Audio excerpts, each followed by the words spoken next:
Welcome back to Final Fantasy XIV, where we are currently in Sharlayan. We're basically in front of a Badessian annex to talk with Nemjiji here. The Crystal from Beyond. Which starts our 8-man raid series. Yeah, 8-man raid series. It appears my calculations are correct. I knew that at this very spot I would encounter none other than Desiree, the hero who saw us through the final days. So certain was I of my math that I stood here for... Well, let's not concern ourselves with that. I'm Namjiji, assistant of one Professor Claudian. We work at the ITS-scope to observe the Ethereal Sea and delve into its myriad mysteries. Some mysteries, though, are beyond even our capabilities to unravel. The strange crystal we but recently discovered, for instance, defies our every conjecture. You've been to the center of the star and far beyond it. However, so we hope you may see something in this crystal that we academics do not. I beg you lend us your well-traveled eye at Amaurot. Professor Claudian will be eagerly awaiting your arrival.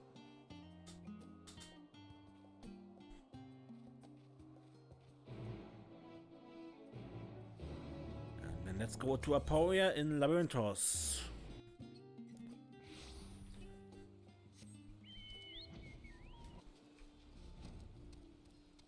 Good.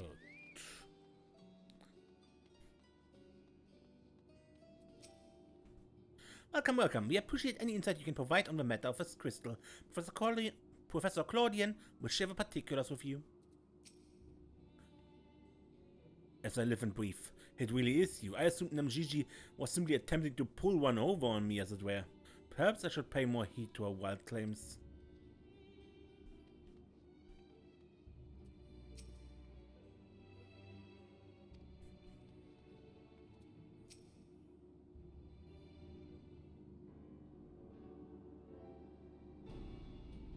Greetings, Desiree, and welcome to my humble laboratory. I'm sure Namjiji has already told you plenty about us, but allow me to introduce myself personally. I'm Claudian, leader of this little research collective. I must admit, I have been nervous about misreading ever since Namjiji set out to find you. As a researcher in my field, there's no greater an honor than to meet the first woman in history to traverse the Ethereal Sea and return to tell the tale. The professor speaks often at length of your deeds, but he has no small number of achievements to his own name. He has peered deeper into the Ethereal Sea than any other in Sharlayan, and the breadth of his knowledge is peerless. Peerless, perhaps, but for a single woman. We must seize this precious opportunity to learn what we can from her, and perhaps crack this conundrum that has stumped the three of us for moons. It was we who peered into the fathomless sea from the anti-tower in the Dravanian hinterlands. There we spoke with Heidelin and learned of the fate that was before this star, the final days. Soon thereafter, all researchers moved to Labyrinthos, and through the ITS-scope did we continue our vigil. As impressive a work as this device is, however, it can glimpse but a fraction of the sea's infinite depths. Which brings us to the matter at hand. Not long after the Exodus was declared, we recovered an unusual crystal shard during a routine observation. It appeared before us suddenly, as if propelled to the surface by some unknown force.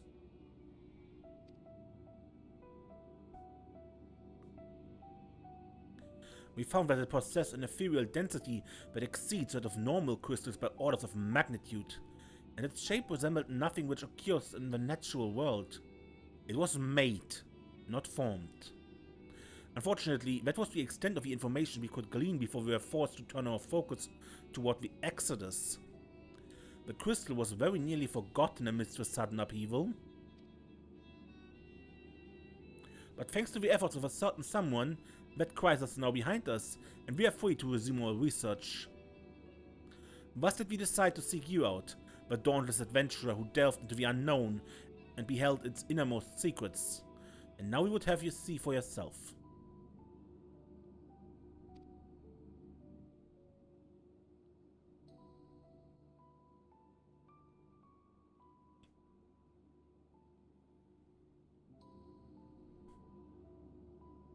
Here's the crystal in question.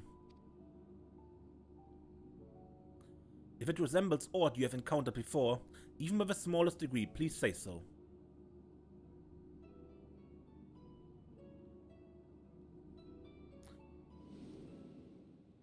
Yeah, the memory shards of the ancients.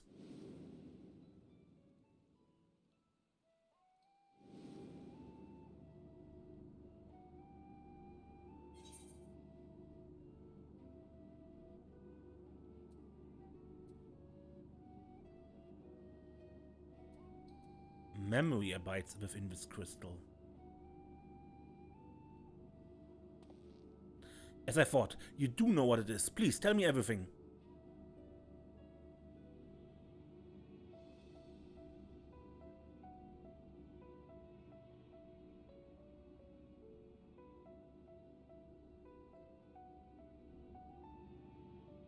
I see.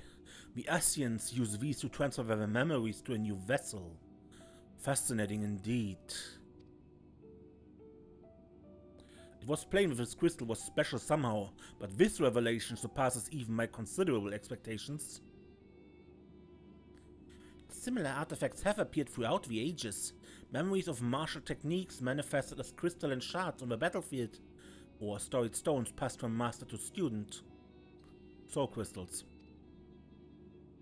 A comparison between said artifacts and the crystal may prove a fruitful first step in unveiling its true nature.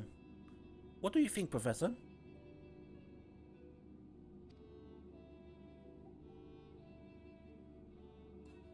Asian memories. Windows through which we can gaze upon the convocation of 14. Unlike the crystal in Desiree's story, this one does not bear the mark of a convocation. Who then could these memories belong to? And more importantly, why were they stored in this particular shard?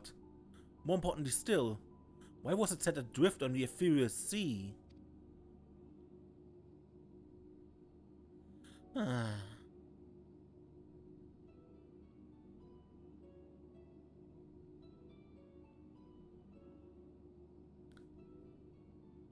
Professor! Professor! Claudian! Yes? I'm well aware that contemplation is the key to breakthrough, but there's propriety to consider. We have a guest, one you invited explicitly. Must we do this every time?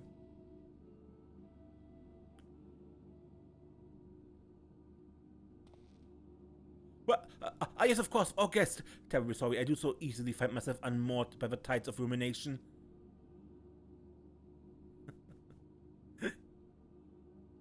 Perhaps a more engaging use of that time with us would be for you to take up that crystal. If indeed there are memories stored within, they may reveal themselves to you upon contact.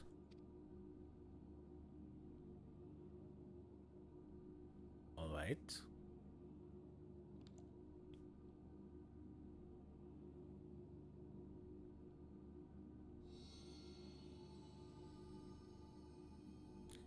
If anyone message come Pandemonium, please face this grave threat, star in danger.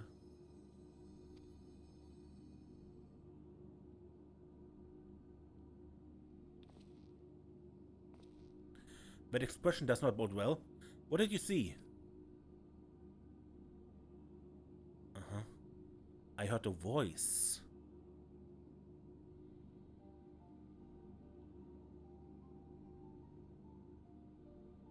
Pandemonium. 'Tis not a word I have heard before. If my knowledge of the ancient tongue serves me, it means all demons? Not a name that inspires optimism, all things considered.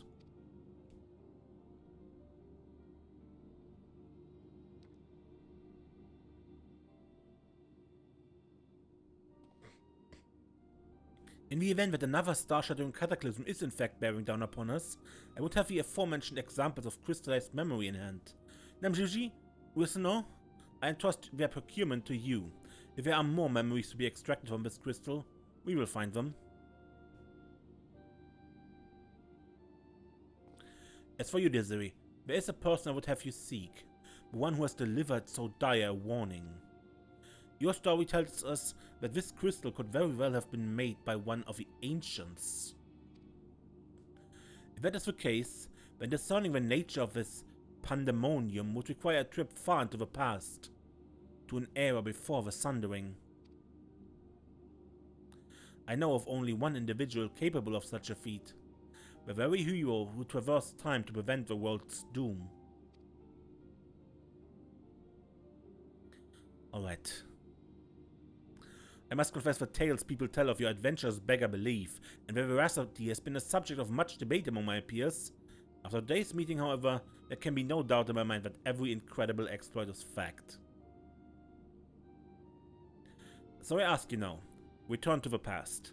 Find out what and where Pandemonium is, and if we need to be concerned by this message.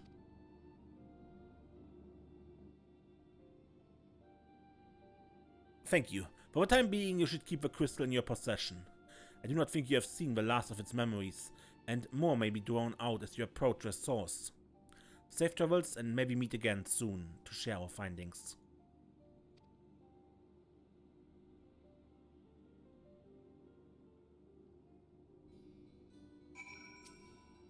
From this moment on, our objective shall be to fill every cranny of its place with crystals. Surely the Gleaners won't mind braving a few haunted battlefields for the right price?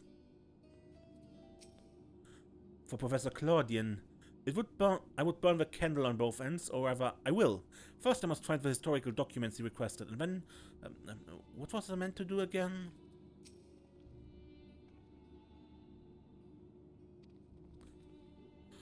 Alright, and with that we go to...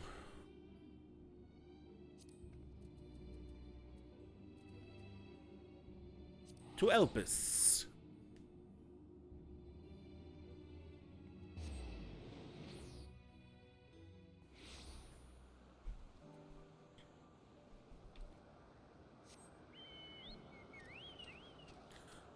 Or not. Because because the quest says so, we need to actually go manually through the ocular. So we need to go to the Crystal Tower.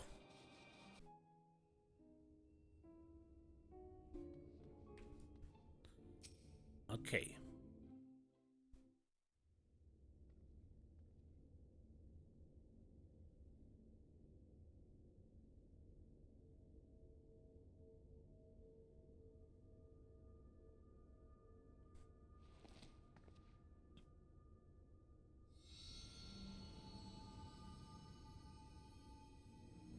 If receives this message.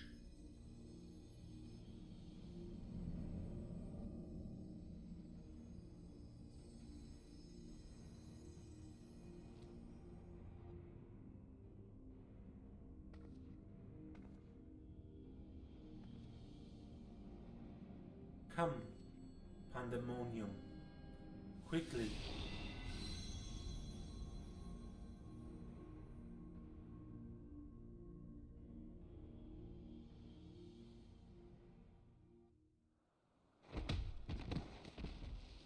Ow.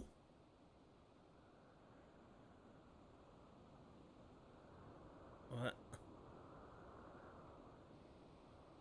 Ow. What?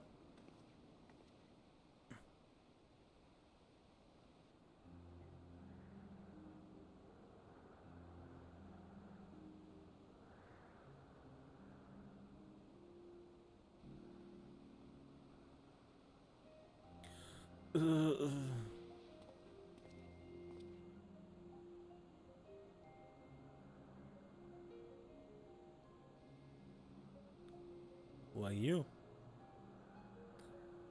Could it be?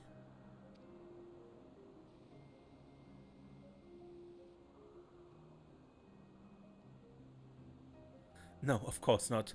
Apologies, but for a brief moment I thought you to be a dear friend of mine. I realize now that such a notion is preposterous.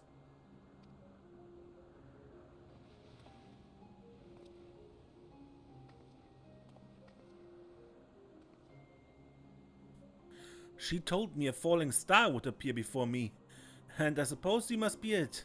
Truth be told, I did not expect the expression to be so literal.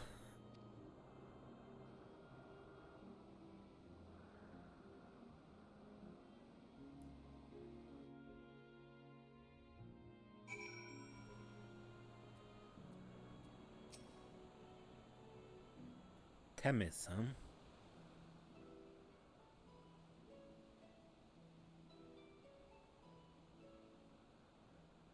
Apologies for not introducing myself properly. My name is Themis. As you can see by my bare face, I'm not one of Elpis's observers. Rather, I'm come here on an assignment, which has been more or less routine up until this very moment.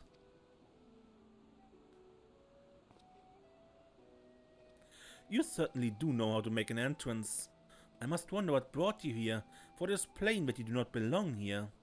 Or any place I know, for that matter.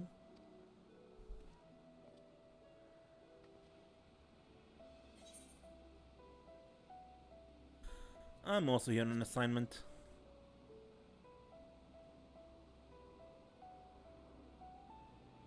Are we here to investigate Pandemonium? Are you here to investigate Pandemonium, perchance? It would not surprise me should we share a purpose.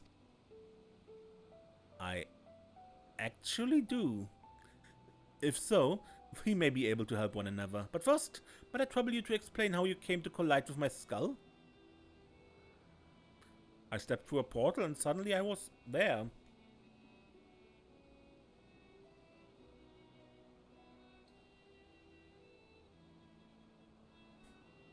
I see. I believe that dispels any major doubts I had concerning your intentions. Apologies for being so intrusive, but you must understand, this is an uncommon occurrence.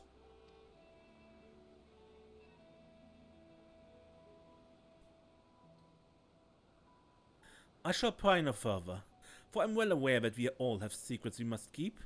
However, if I may, I would very much like to take a look at this crystal of yours.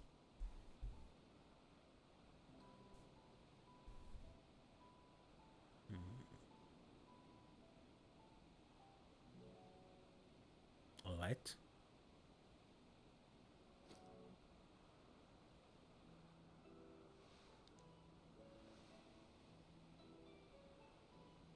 Fascinating.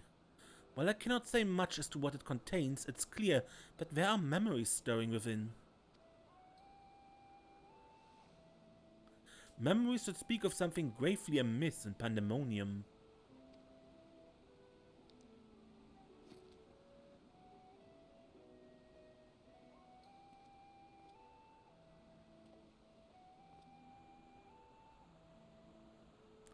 The facility extends beneath Elpis and is overseen by the words of La Habrea. It houses those creations that are highly valued as research subjects and highly dangerous to the star. Naturally, it's strictly guarded and under constant surveillance.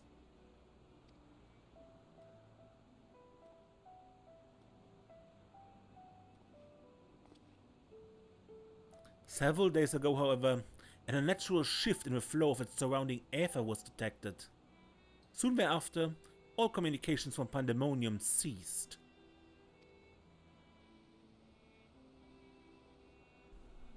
I'm here as representative of an organization that works directly with a convocation, and have been tasked with investigating this incident.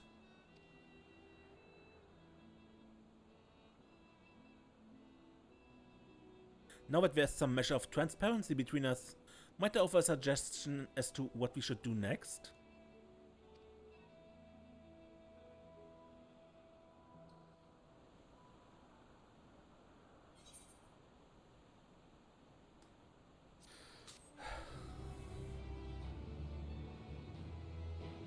Now, interesting that Themis wears a white robe. During the course of your investigation, you may discover valuable artifacts. These can be exchanged for equipment by speaking with Mylene in Aporia or Jorle in Razatan. No, but as I wanted to say, curious that Themis wears a white robe. As we learned during the MSQ, white-robed characters are typically highly respected people who work as advisors in some fashion, or yeah, well, as counselors, as in some fashion. Okay, Themis, their familiars there. Now then, my proposal is a simple one. Let us journey to Pandemonium together. Our destination is the same. and I suspect the arrangement would work to our mutual benefit. Besides, I should have no trouble gaining us both access. I do hope you agree. I would be loath to part ways with a falling star I had been waiting so long for. Waiting?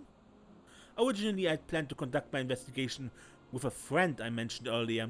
She had also noticed the anomaly near Pandemonium, so it only seemed natural that we should investigate it together.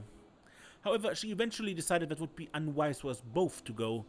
If two members of our organization were seen poking our heads about restricted facilities, it could raise questions, you see. I decided to go alone, but she left me with these words. Fear not, for in my absence, a star shall fall before you. While I could not comprehend her meaning at the time, I believe now I understand. She does have a way of being right about these things. Even so, her hints of what's to come are generally more cryptic. I suppose I should have kept my gaze to the heavens. Suffice it to say that I'm grateful for your presence either way. As for the matter at hand, we must first gain permission from the words of La Habrea for entry to Pandemonium. There ought to be a speaker waiting at Anagnoresis.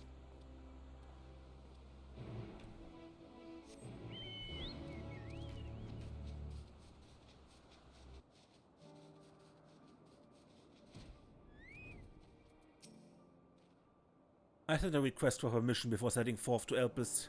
With luck, we shall not be waiting long.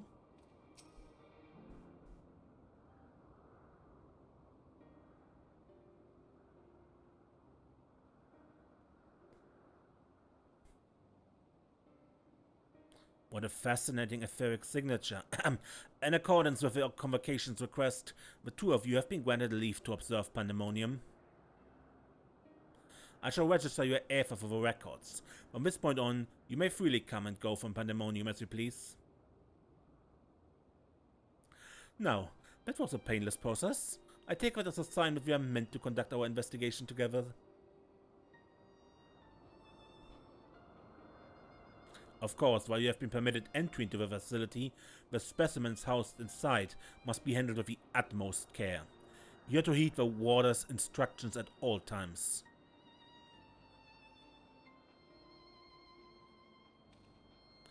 Those who conduct their work within Pandemonium are called warders, for they rule with respect to the creatures within.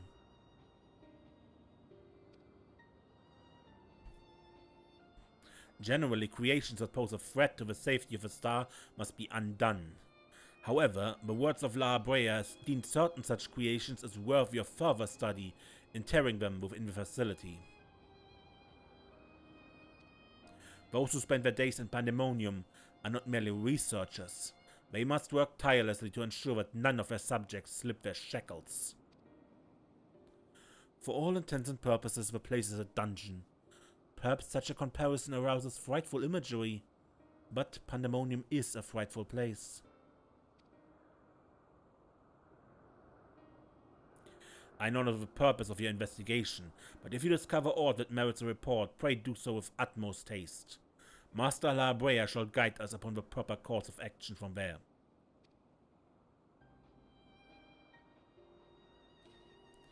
Then I take it that means you have detected nothing amiss as of late? The warders have reported nothing that would cause alarm. Minor fluctuations in aether have been observed, but surely Master La Habrea would have acted if there were anything worth worrying about. I see. It appears La Habrea has kept abreast of the goings-on here, then?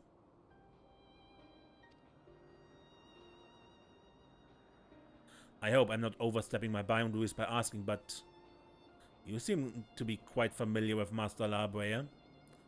Do you know him?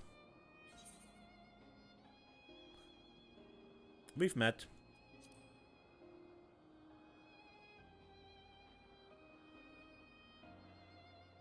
That the mere familiar would have the honor to meet Master La Habrea. He is not known to easily afford others his time, so he must be extraordinary indeed to be granted even a moment of it. Regardless, while I doubt I need to tell you this, he is of a convocation. Take care that your actions do not hinder his work. And with that, we are free to make our way to Pandemonium. The Neos that will take us there is on the eastern bank of Leyte. Let us delay no further.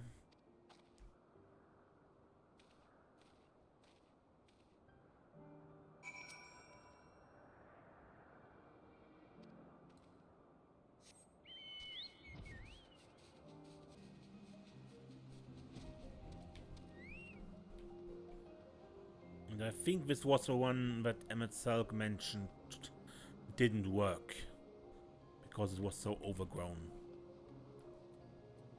I think this was the one. I had to contain my surprise for the sake of appearances, but is it true you two have met Larbre in the flesh? I find you more fascinating by the moment. Still, I shall refrain from asking too many questions. Secrets will make our journey all the more intriguing. We shall come to know each other in time, I wager. Or else, why would fate have orchestrated our meeting? In any case, let us be off. Truth be told, this will be my first time beholding the fabled Pandemonium with my own eyes. Here's to a new adventure, huh?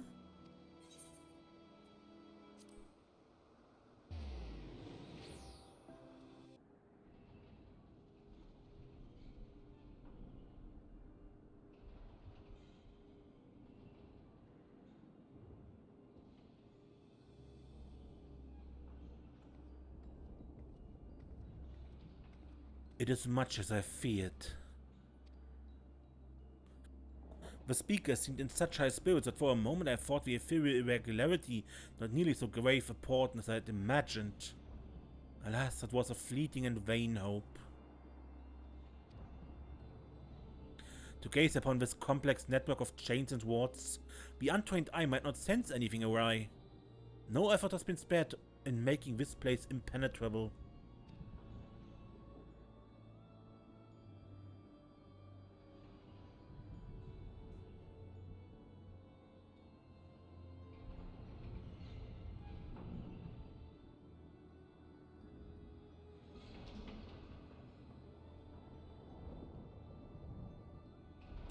A frightful place indeed.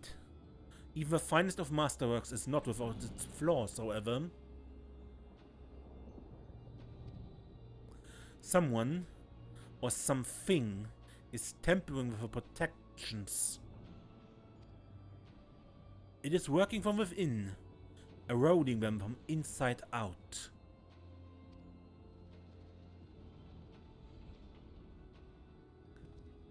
Fear not. There's no immediate danger. I reinforced what protections I could the moment we arrived. This will not put an end to whatever is occurring, but it shall at least serve to slow its progress. One small victory, though the road ahead of us is yet long.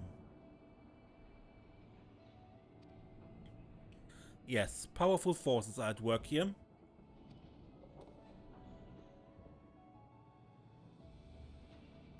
The silence in the air speaks volumes.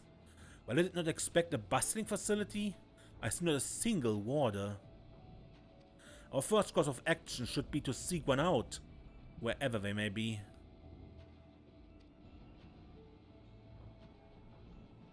However, there's something you must know.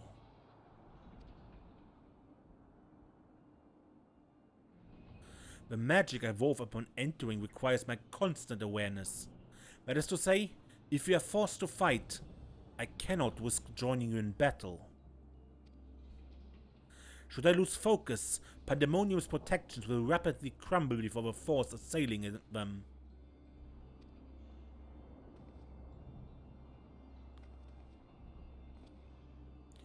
Were there another way, I would gladly choose it, but let us at least be grateful that neither of us is here alone, trapped in hopeless circumstances. If we should fail to find a peaceable solution, then I hope that I can rely on your strength to see us through.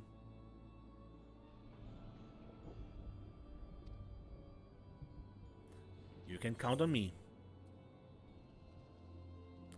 Of course, you have my promise.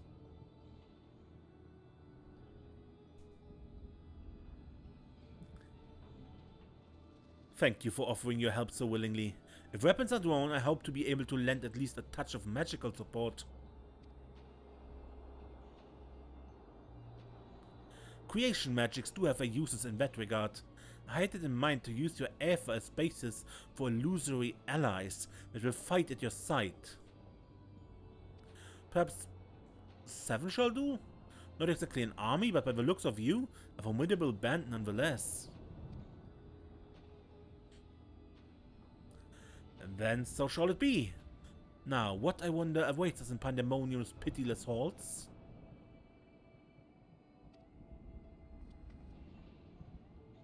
And that's the excuse for the party.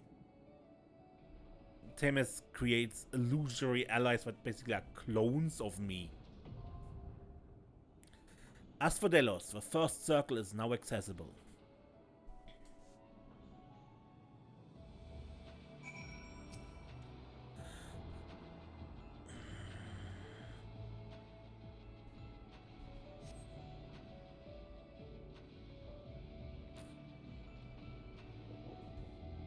But looking at the time, I think I end the episode here and we continue with the actual raids next time. Until then, I'm Mace and don't get lost.